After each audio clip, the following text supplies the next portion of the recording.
When I think of womanhood, the theme of womanhood, I think of bravery and sacrifice. And the reason I think of that is a true story of my life. I was born right here in Washington, D.C., and I grew up in Bethesda, and I went to Walt Whitman High School. And when I was a little boy, about a year and a half, we had an African-American woman join our family as a maid and a housekeeper.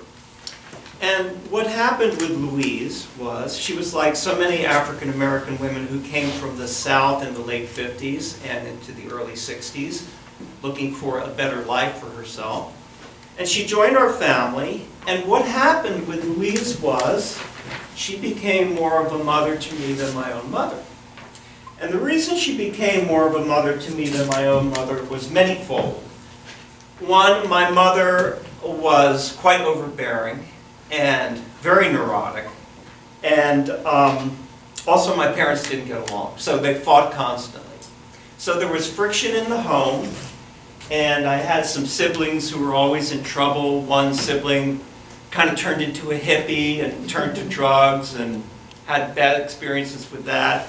And my other sibling, unfortunately, was ill and died at the age of 26. And then I had my younger brother. So when you were a kid in the 1960s, growing up in Bethesda, Maryland, which was a privileged society, great things were expected of you, especially if you were a boy. And so what was expected of me was that you would go to medical school. It's like that old joke in the Jewish religion, when does a fetus become a human being? It's when it gets its MD degree. So anyway, Louise was always this anchor for me amidst all this turmoil. She had her own son, but she lived with us full time. And so Chester had to live downtown in D.C. with a caretaker while she took care of the family and lived with us. And imagine the sacrifice that you had to do such a thing.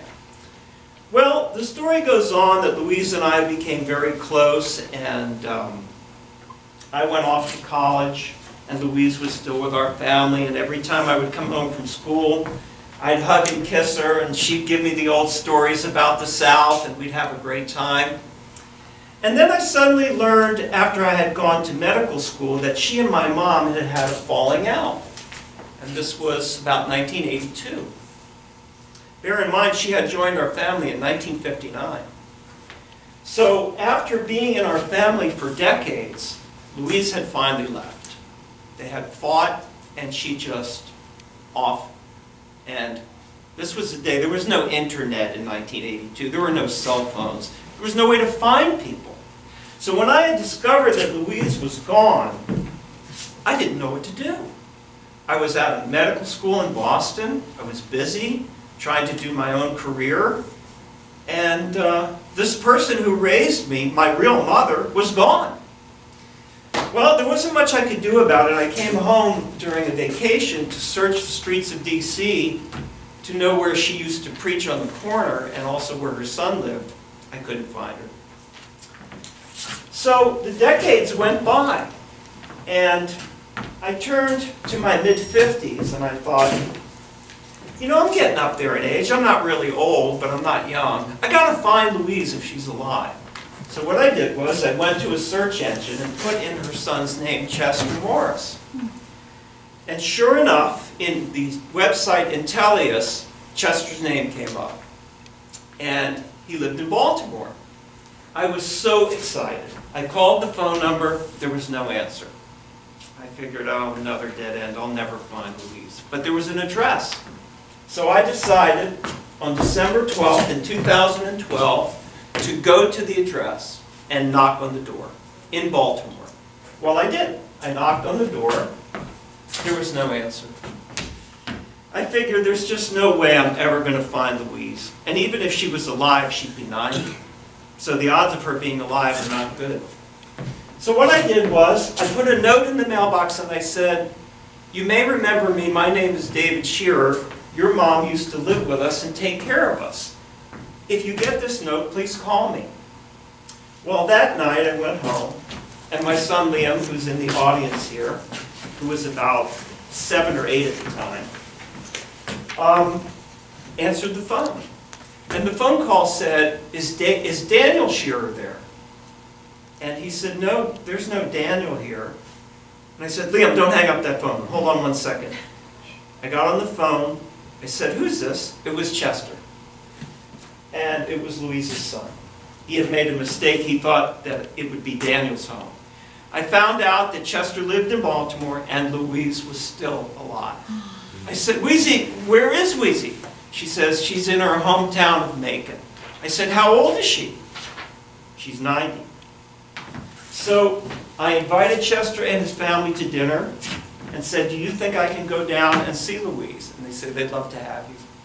So on Martin Luther King weekend of 2012, I flew down to Atlanta and rented a car and went to Macon and saw Louise for the first time in 33 years.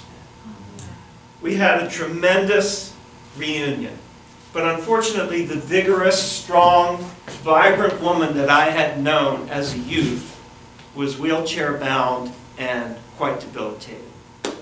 Well, anyway, we had a great reunion with the family. She had 7 sisters and 3 brothers. She had told me about all of them. I had met her family. They treated me like family. And we had a fantastic reunion. And I said, well, maybe I'll come down in March for Louise's 90th birthday. So I flew back to Washington. And then on spring break, a couple of months later, I learned Louise had passed away. So I had to think, maybe she was waiting for me. I don't know. But I flew down to Macon and was an honored speaker at her funeral and was present at her burial to close this loop that had started when I was 1.5 years old and ended when I was in my late 50s. So when I think of Louise, I think of courage and sacrifice. Thank you.